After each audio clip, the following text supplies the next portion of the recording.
இந்த வீடியோவில் நம்ம எதை பற்றி பார்க்க போகிறோம்னா, புதிய குடும்ப அட்டைக்கு அப்ளை செய்வது குறித்தும் மற்றும் மகளிர் உரிமை திட்டத்திற்கு புதிதாக அப்ளை செய்வது குறித்தும் முக்கியமான அறிவிப்பு ஒன்று விலகி உள்ளது. அது என்ன என்பதை பற்றி தான் இந்த வீடியோவில் நம்ம டீட்டெயிலாக பார்க்க போகிறோம்.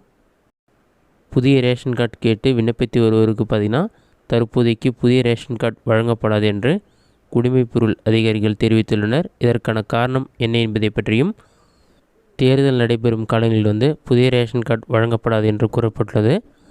ரேஷன் கார்டு என்று அழைக்கப்படும் குடும்ப அட்டை பார்த்திங்கன்னா, தமிழகத்தில் மிகவும் முக்கியமான ஆவணமாக இருந்து வருகிறது. ரேஷனில் வெறும் பொருட்கள் வாங்குவதற்கு மட்டுமில்லாமல் இது ஒரு அடையாள ஆவணமாகவும் பயன்படுத்தப்பட்டு வருகிறது. ரேஷன் கார்டு உள்ளவர்களுக்கு அரசு பல்வேறு சலுகைகள் மற்றும் திட்டங்களை அறிவித்துள்ளது. ரேஷன் கார்டு வைத்துள்ளவர்கள்தான் மகளிர் உரிமை தொகைக்கு விண்ணப்பிக்க முடியும். கலைஞர் மகளிர் உரிமை தொகையாக 1000 ரூபாய் மாதம் மாதம் வங்கி கணக்கில் செலுத்தப்பட்டு வருகிறது. அதேபோல் வெள்ள நிவாரணம், பொங்கல் பரிசு தொகை என அரசு அறிவிக்கும் நிதியுதவி திட்டங்கள் எல்லாமே ரேஷன் கார்டு வைத்துள்ளவர்களுக்கு வழங்கப்படுகிறது.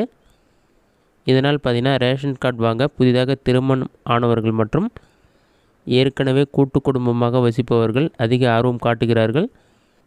தற்போதைய நிலையில் இந்தியாவில் பொது விநியோக திட்டம் சிறப்பாக நடைமுறைப்படுத்தும் சிறப்பான மாநிலங்களில் தமிழ்நாடு முக்கியமான ஒன்றாக இருந்து வருகிறது. தமிழ்நாட்டில் மொத்தம் 2,23,00,000 குடும்ப அட்டைகள் உள்ளது. இவற்றிற்கு உணவுப் பொருட்கள் வழங்க 34,793 ரேஷன் கடைகள் தமிழ்நாடு முழுவதும் இருக்கிறது.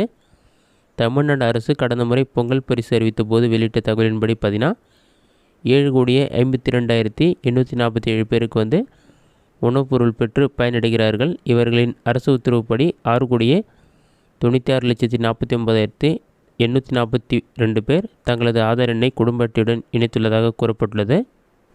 ஒரே நாடு ஒரே ரேஷன் திட்டம் தமிழ்நாட்டில் செயல்படுத்தப்படுகிறது. இதன் காரணமாக உணவுப் பொருட்கள் மாநிலத்தில் எந்த ஊரில் உள்ளவர்களும் எந்த ஊரிலும் போய் ரேஷன் கார்டு வைத்து பொருட்கள் பெற்றுக்கொள்ள முடியும்.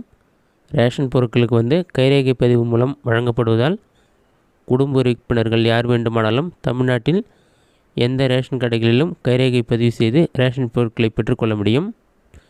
இந்த நிலையில் அண்மையில் சுமார் 45,000 பேருக்கு புதிய ரேஷன் கார்டு வழங்கியது தமிழ்நாடு அரசு. இதனால் பலரும் ஆர்வமுடன் தற்போது புதிய ரேஷன் கார்டு விண்ணப்பிக்க தொடங்கிவிட்டனர். ஆனால் தேர்தல் நடத்தை விதிமுறைகள் காரணமாக வரும் ஜூன் மாதம் வரை புதிதாக ரேஷன் கார்டு யாருக்கும் வழங்கப்படாது என்று அதிகாரிகள் விளக்கம் அளித்துள்ளனர்.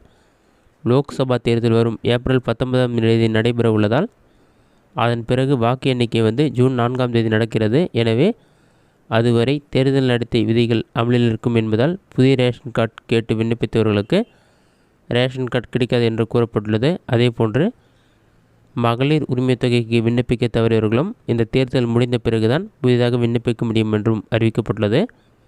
அது சம்பந்தமான அறிவிப்பு விரைவில் வெளியாகும் என்றும் கூறப்பட்டுள்ளது.